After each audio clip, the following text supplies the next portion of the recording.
Hey guys, today we are making this black sesame swirl cake.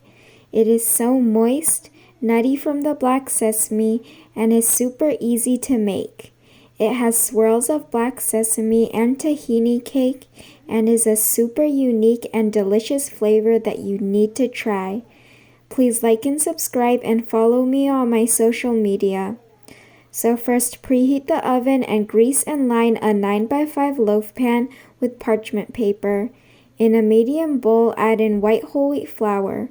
The full recipe with all the measurements is in the link in the description down below. Next, add in baking powder to make the cake nice and fluffy, and salt to enhance that nutty flavor. Whisk all the dry ingredients together. In a large bowl, crack in your eggs. This cannot be replaced since the egg provides a lot of structure for the cake. Next, add in granulated sweetener of choice.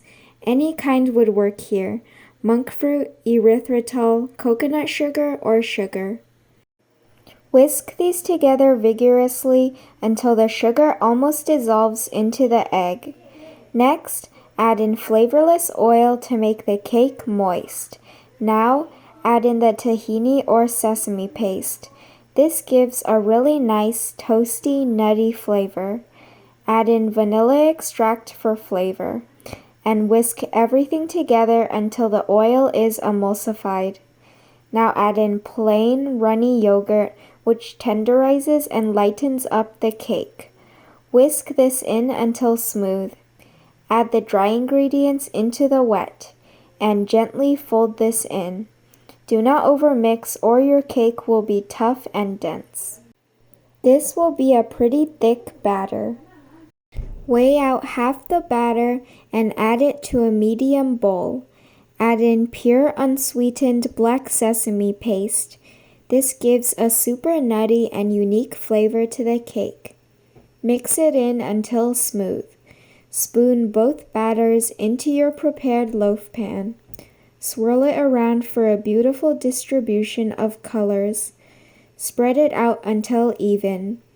Bake until a toothpick inserted comes out clean.